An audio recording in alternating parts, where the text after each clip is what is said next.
Folks, you know how we do. NoPixAfterDark is live at the Enoch Pratt Library. Let me tell you something. This place is amazing. I love coming here. I love getting my books for my sons, coming hanging out. This is the new vibe of 2023 and 2024. And we have some special guests coming on today. Have you ever been to a party here before? Let me tell you, it's the party of the year. I was told that, and I was like, there's no way the library is the party of the year. Guess what I learned? It's the party of the year. Next voices you'll be hearing are people who put it together, who are part of the group, and you'll learn a little bit more about what they have going on at the library. Welcome to the NoPixAfterDark podcast. I'm your host, Aaron Dante. Told you we have the heavy hitters today. We have Mr. Chris. How are you, sir? I'm well. How are you? Mr. Matthew, how are you? I'm doing great. We can cut the mister. Okay, you sure? Yes. Okay, all right. We'll make gotta be proper. Gotta make sure we're good. No. We want to let people know, who are you guys? Tell us people who you are. I'm Chris Lewis. I work for the Pratt in institutional advancement. And one of the things I do is oversee the Pratt Contemporaries and help put together the Black and White Party. I'm Matthew Lengel. I, by day, am a clinical pharmacy manager at Johns Hopkins and work a lot with ambulatory infectious disease patients and helping expand pharmacy services there. But also am involved with the library through the Pratt Contemporaries, and I'm current chair of the board for the Pratt Contemporaries, so help a lot with the party and just the group in general. So, Pratt Contemporaries, what is that? I mean, I have people listening or watching first time, they may not never heard of it. What is Pratt Contemporaries? Where are they? I would say Pratt Contemporaries is young. I like to say young, others might say middle-aged individuals that want to be engaged with the library. So it's really a group that was formed to be a connection point for young professionals and Baltimoreans that want to be engaged with the library, and also vice versa, a way for the library to engage them, right, in what's going on at the library. Like you said, a lot of people might not think about the library, especially the younger generation. So a way to connect to them and get them engaged in what the library is doing. And also through that, connect a lot of great individuals, but also hopefully fundraise some money for the library and for Hopefully. Yeah, we do fundraise Yes. funds for the library. It is a fundraising affinity group for the library. Its sole purpose really is to build awareness and funding for the Pratt. So it's pretty key. Okay, where does the money go to as far as, where does it go? Does it go in the Pratt Summer Special? Child and teen literacy program. Okay. Specifically. Okay. What's some of the results? Any results from that from the past, or? So, just down the hallway from here, the Pratt Contemporaries actually named the Teen Reading and Resource Room. You can come and visit it anytime, whenever the library is open. It's a really beautiful, dedicated space for all of the teens really of Baltimore. The Central Library is in a neighborhood branch. It's really open for everyone and accessible, although it's full of Bliss girls all the time, which is wonderful.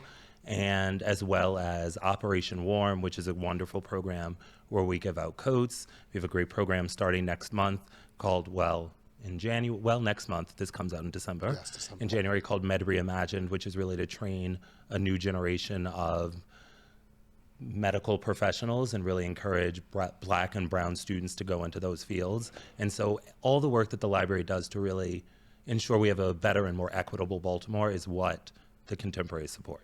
Okay, so I learned about Pratt Contemporaries last year, and I thought it was an amazing mission what you guys have going on, and that's why we're here today. Talk a little about, why did you get involved with the Pratt Contemporaries? What made you want to get involved with them?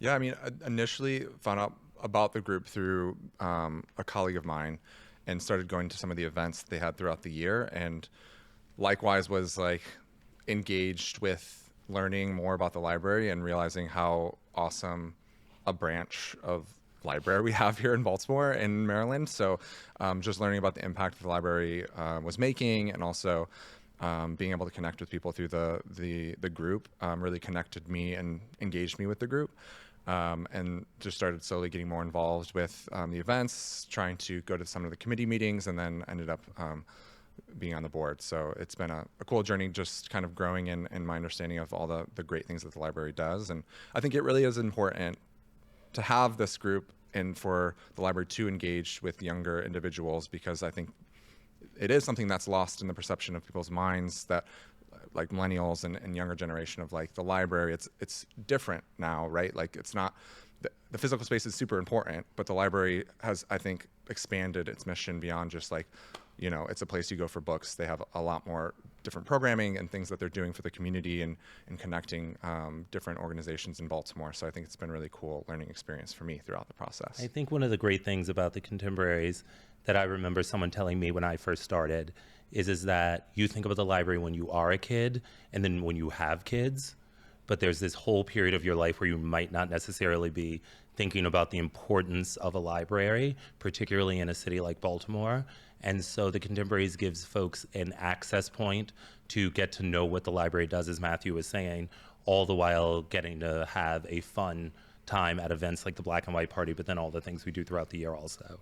So how do you guys do community engagement to get people to join? What type of things do you guys do out there? We have the Black and White Party. Well, besides that's all we need. I know that, but say for instance I'm a young co-ed or whatever it may be, looking to find something to do new, and maybe I don't have that money for that certain type of things, and trying to figure things out. How do you get the young people or young adults to come in? What are some of the things that you guys obviously Black and White, as Chris is alluding, is the biggest membership drive because it's a cool party and people want to come to that. But I think honestly what engaged me was the events outside of the Black and White Party, like you're alluding to, because I was newer to Baltimore, and we try as best we can in the Pratt Contemporaries to find cool new restaurants or community organizations or cool things happening in the community and plan events around that, like a happy hour or going and connecting in different locations and seeing different parts or organizations. So that to me was really cool. I was able to go see different parts of the city, see different places, and meet new people. And so I think that is another way, besides the Black and White Party, that we really try to both engage with the community and have the Pratt Contemporaries get exposure to some cool things around Baltimore. And I think our members are also our best sort of advocates for getting new people involved. One of the great things about the group is that our events don't really feel networky. And so Matthew had just moved here from Ohio, and a colleague mentioned, oh, you should come to this event. I think it was at our house when they first opened. And it just seemed like something that would be fun and engaging to do at a new location. And I think that those opportunities seem really easy, but are actually far more difficult than I think people think. What is it going to be like to enter this room, and am I going to know anyone? And I think that our members do a great job of welcoming everyone, bringing new folks out. There's always a great variety and diversity of people at all of our events, and we really pride ourselves on not only doing great things at the library, but also around the city. So you've been here for, how long have you been to Pratt for? Too long. Okay, that's still all right. 8 years. Fair.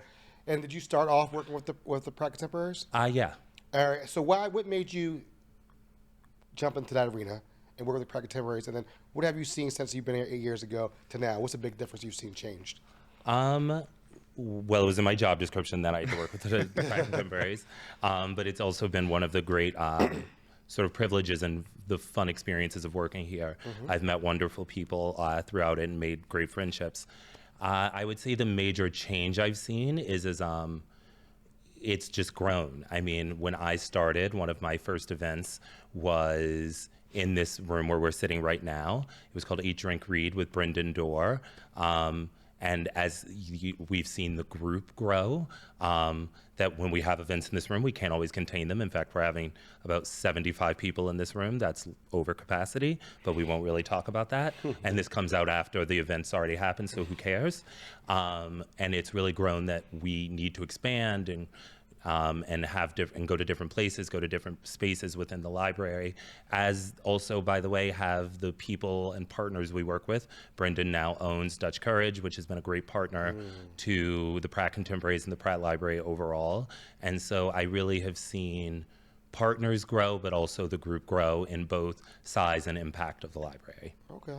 Now, do you guys do any community service within the community with the Pratt Contemporaries? Do you guys go out and do anything, or is it just all aligned with doing an event and donating?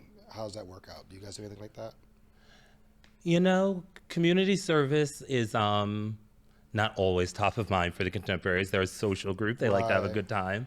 What I always say about the Contemporaries is that you get to have fun while doing good. And so in many ways, you should think of everything you're doing as a community service, because just simply attending an event with the Pratt Contemporaries is helping forward the mission of the library. And who doesn't love that? I love it. And how many people are members of the team right now, the Contemporary team right now, as far as the group? Well, the board and as far as membership of the Pratt Contemporaries, we have 224, if you would like me to answer. 224. Oh. And it was a little over 200. So has you seen an increase every year just because people are really... Well, we're not quite back to pre-pandemic levels. Okay. I mean, clearly that was a hit for everyone.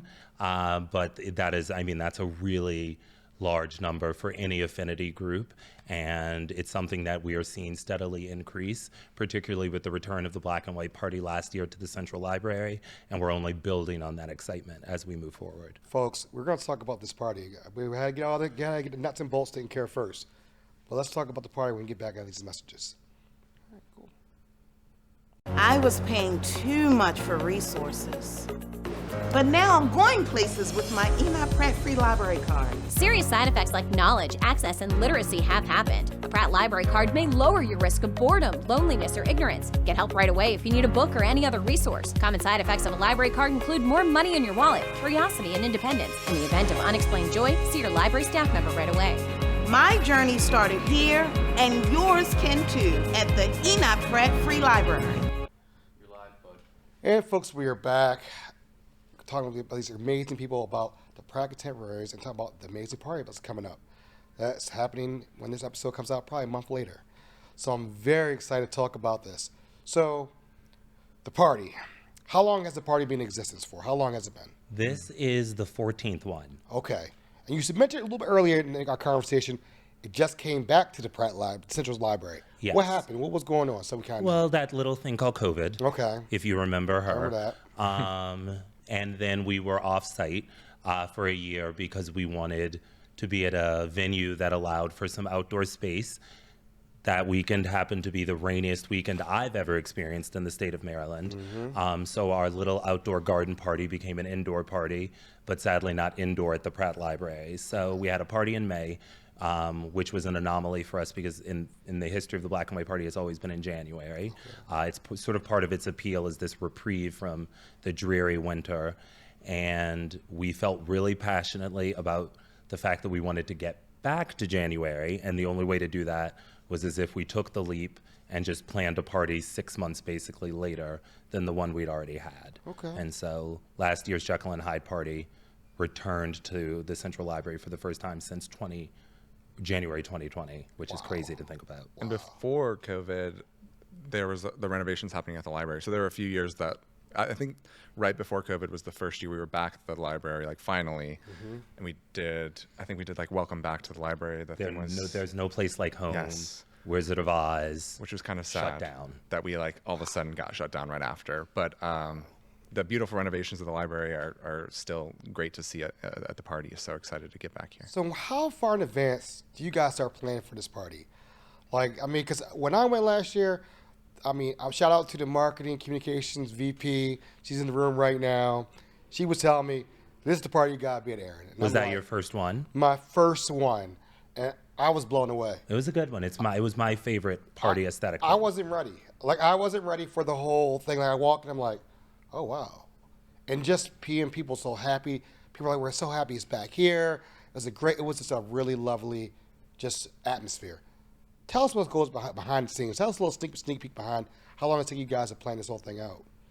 Yeah, I would say from my perspective, coming into the group, obviously the party had been well running before I joined the board or even the Contemporaries. But coming on, they've built off of that, and they have really great partners, obviously, that we use in the community. But the planning really starts like right after the party, right? We recap and say what's gone well with that party, what are we going to plan to change next year, and really try to learn from the event. But then really starts ramping up when we convene in the late summer, early summer. And so where does it go into, like, the theme of it? How does that work out? Is there a certain rhyme and reason behind it? Is it behind something with a book, or how does it work? So, given that we're at 14, we're not that there aren't a host of books, but there aren't a host of books that are appropriate and that you want to throw a late night dance party, cocktails, drunken. I mean, books tend to have pretty serious themes that we want to honor and not make fun of. Mm-hmm. And so there were pretty lengthy and often heated conversations about what is the right theme for every year. It's always also about making sure we're not repeating ourselves.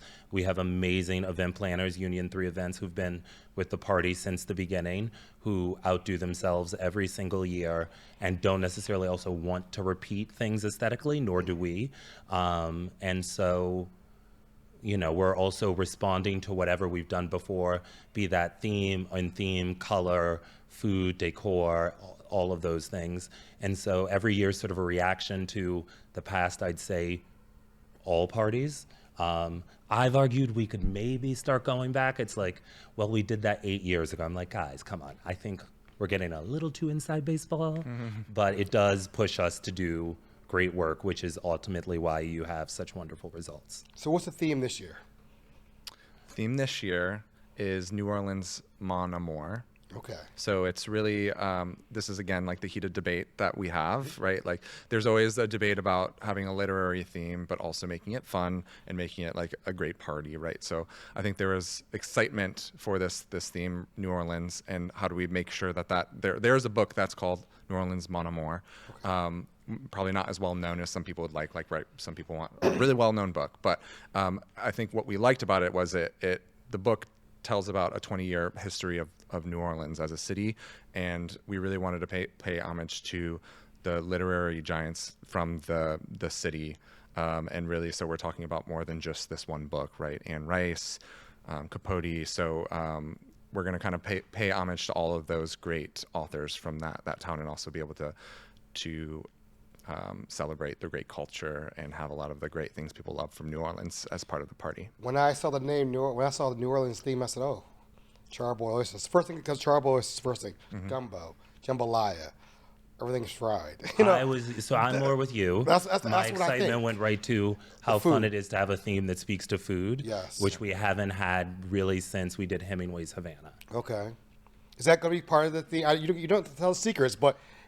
When I think of New Orleans, I think of food. I don't think you're going to be disappointed. Okay, I think of food right away. Then I think of jazz, and then I think of everything else. You know, the books. But the books I think about, because I will be transparent. When the first announcement came out, you know, I always like to go in that evil place called X, and I like to look at people's reactions. What is that? Twitter. Oh, okay. And the X, I call it the X, and people were kind of confused about the theme. On Twitter? Yeah, I'm glad I'm not on there. Well, you don't want to be a part of this. It's a dark place. But they're confused about it. And I just wanted you guys to clarify it. Yeah. Because guess what? People watch and listen, and they'll hear. And a lot of people are like, oh, it doesn't seem like they went away from Jekyll Hyde. They went away from the things they normally do. Can you speak to that a little bit, maybe? I know you did talk about it, but a lot of people were a little disappointed a little bit on some ends. And I think you kind of explained it a little bit about the books. And now I just learned, and that's great, because now... But what was it like, so people can really feel like, hey, we're still doing the same thing, it's different, you know? Yeah, it really is just a different take on what we've always done. Okay. So literature and books are always going to be at the center of what the library does, and same with the party. So are we celebrating New Orleans? Yes, but through the lens of literature. So you're going to be able to arrive.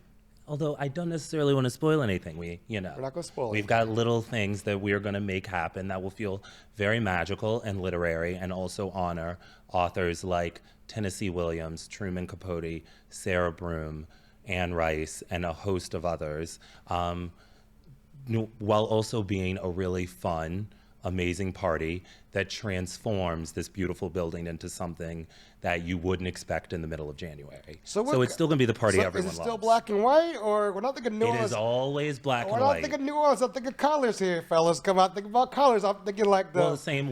That's true of many themes. When you think of Alice in Wonderland, you don't think of no, you don't think of red, black and white. No. That's the fun of it. The decor is the color. We are meant to be, black and white, staid, and then go crazy. Okay, so I can have some flair of mine, right? A little flair. Black and white, though. Everyone, I want to make very clear, black and white cocktail attire is required, and it's not a costume party. Yeah, Chris will be coming, like, if you're wearing off-white, he's like, that's not white. I've already told someone. Oh, wow, okay. It's not the black and off-white party. So I can't wear, like, green shoes? You know what I mean? Like, kind of like, I can't wear the J's? Can't wear the J's at all? I mean... I'll allow it. All right. Okay. I'll give it a thought. Maybe Give send me me a a thought. photo. All right, Yeah. So, you've had 14 of them, and do you always try to outdo yourselves each year and be like, take it to the next level? How long does it mean when you guys go back and forth? You said heated debates, like when you think about. I don't debate. Oh, you don't get into it. You No, don't. I'm but a lowly staff member.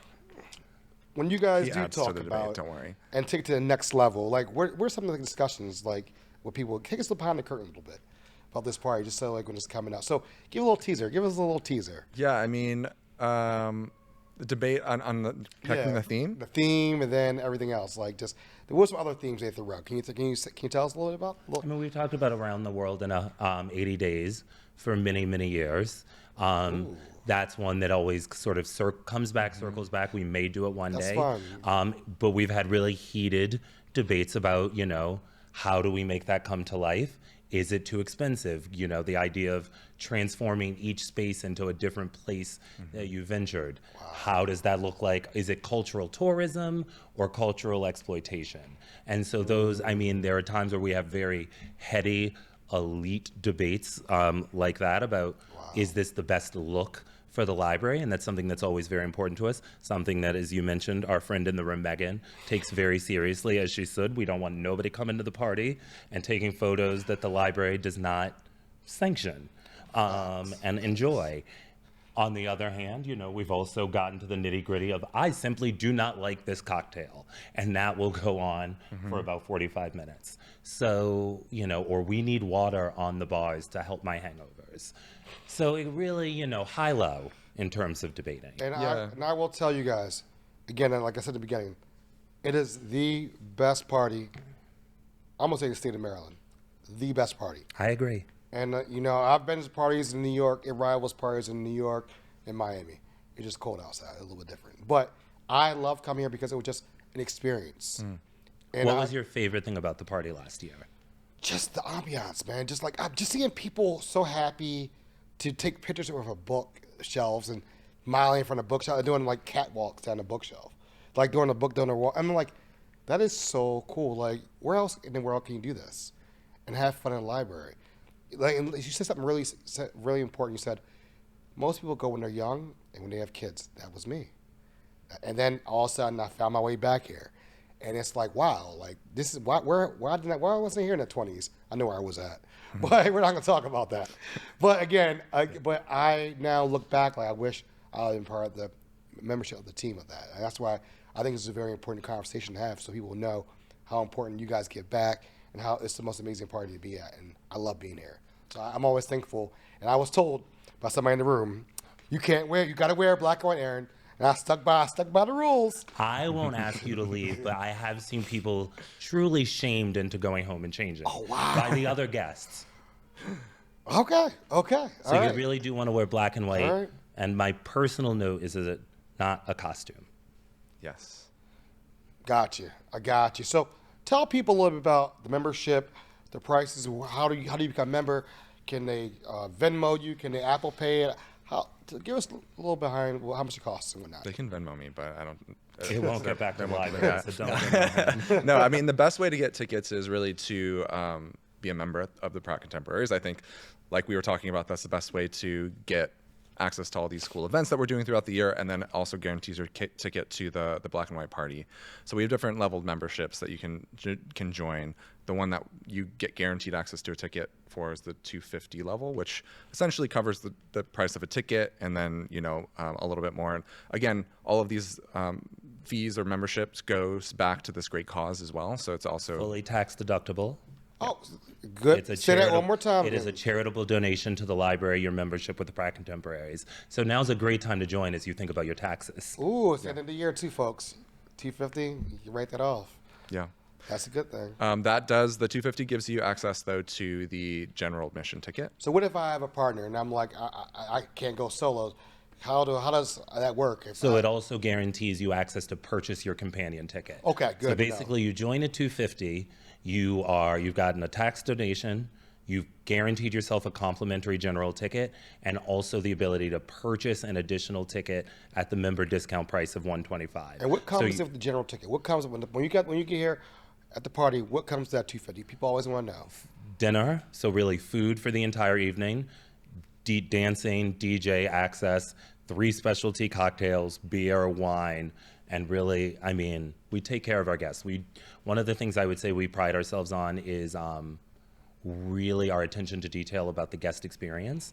And so, I mean, a general ticket to the party, not to say we don't want you to go VIP. We'll get there. But is an incredible return on investment in terms of having a great night out. And I'll clarify, it's 3 different types of specialty cocktails, but you're not limited to 3 cocktails for the evening. Well, Just- I would Listen, never. I just tell people drink responsibly. I would never tell. Responsibly. Drink That's right. responsibly. There are no drink tickets at the Black and White Yes. Party. You can have as many as you want. Yeah. You just got to be out by midnight. Drink responsibly. That's all I tell Yes. people. And then, don't drive. yes, do not drive. There's Ubers, all that good stuff out there. The VIP level. Tell us a little bit about the VIP. Well, it's a little bit different from general admission to VIP level. So we have 2 higher levels of membership: Mission Maker, which is $500, and then Leader level, which is $1,000. At the Mission Maker level, you're guaranteed 1 VIP ticket. At the Leader level, you're guaranteed 2 VIP tickets. And at both of them, you can purchase your additional companion tickets. So if you're a Mission Maker level member, much like the patron level, the $250, you can make sure you have your date. And if you're at the Leader level, you can bring another couple or friends or whoever you'd like. We don't really care. Buy them for whoever. Tax deductible also? Okay. All of your membership dollars are tax deductible, as well as a portion of your ticket purchase. And the VIP lounge is on the 2nd floor. You have the amazing opportunity to really see the entirety of the party from a high up. We have these amazing windows if you've ever been to the Central Library, and you can peer out to sort of the insanity of the party, as well as an open bar, a few more food options, and a few things we always mix in a little special every year. I remember I was too late for the oysters. I looked They up, do the go oyster quick. bar was gone, and I was like, I was so looking for it. But the food was fabulous. Yes. Top notch, folks. The food, bar none, some of the best food I've And this had. year it'll be New Orleans, incredibly I'm special. already, we need to have charboy oysters. I'm hoping. I'm hoping charboy, because that's We'll see what we can do. Acme, It when you- seems very important to you. When you go to New Orleans, Acme is the first stop. That's where I go. Acme, but I don't go to French Mystery, all that good stuff down there. And I should also mention that at the Leader level, you also get access to the thing we've added this last year, which is our prologue party, which starts at 7 p.m. If you've been to the party before, you can note that the line can get pretty long to get in, so you can really skip those lines, come at 7 p.m., get in early, and come and enjoy a smaller, more intimate cocktail reception where you're able to actually chat with your friends and other people who might be there, get those oysters. First access to the oysters. And Now, then- is that with VIP or is that general admission? Is that 2 different things? That's That what's- is VIP. VIP. Okay, I just want to make Yeah, sure. it'll be up here on the 2nd floor, and then the whole party will kick off at 8 p.m. and go insane until midnight. Yes. So, where can people go online to be a member? PrattContemporaries.com. Mm-hmm. Okay, and this will be coming out right around a month of time before the show, before the event. What anything you want to tell the people? They should be here. How exciting this is going to be? What are some of the last things you want to say to them? I would say, like you've mentioned, it's always cool to hear people that have come to the party for the first time engaging, and how great and thoughtful this party is, and how great the work is that we're doing at the library through the funds that are raised to this. So it's a win-win situation coming to this. You get to see the library activated in such a cool way, meet really interesting people, support the library's mission. So I think I encourage everybody to come if they can, but I would also encourage people to become a member, get access to the tickets. They do sell it fast. Yes. So the general admission, I wouldn't rely on that. I would become a member. And then in addition to the website, we have a X profile or Twitter. Okay. We have Instagram and Facebook. So follow whatever platforms you do, follow the Pratt Contemporaries there, because we post our events that are happening throughout the year there that will keep you engaged, and then some fun posts And we'll start about that. posting all of the sort of dates that are necessary to know about for the Black and White Party there. But really, right now, if you want to guarantee access, go to PrattContemporaries.com, join at the patron level or higher. You will then receive a link. I won't say it's for me, but it is directly from me, and you'll be able to reserve your tickets immediately and get yourself squared away, because you do not want to wait for the public sale in January, because that goes quick, and who needs the stress in the new year? Don't take that with you. Now, I will tell you, though, and I know my audience, can people slide in y'all DMs? No. I'm just asking the question because I got and ask the question. They may want to ask the question. We don't do DMs. Well, we will do DMs. You know what I'm saying? Like an Instagram DM, like, hey, I have a question. Oh, like, yes. like Oh, that. Like that. Question. I like thought you slide were in. for a favor. No, like slide in No. DM and say, hey, we might need some help. We might have more questions. It's easier to contact.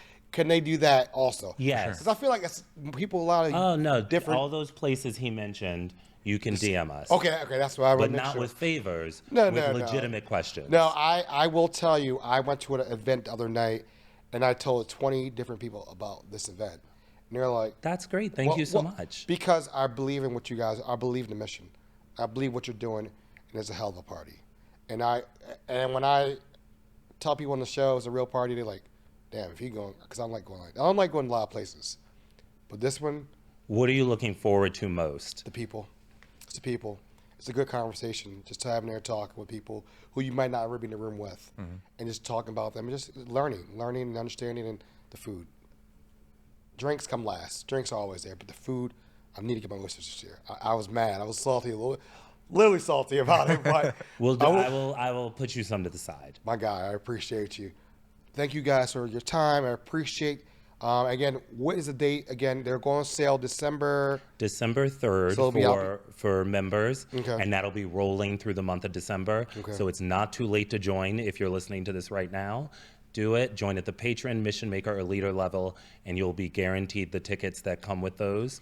If you join at the supporter level, which is $100, you can still get access to the member presale, which will be on January 8th. And you get discounted tickets for that. Then there's the public sale on January 11th. But again, don't wait for that. How quickly does this thing sell out? Before? Minutes. Enough said. We'll leave. And it we at have that. reduced capacity this year because we're trying to not make it as rowdy as usual. I do have to remember this is a functioning public library that has to be open back on Monday. Folks, you heard it here first. Can't wait to see you at the Pratt Contemporaries party, black and white, and actually join. Please join. It's a great cause. Thank you.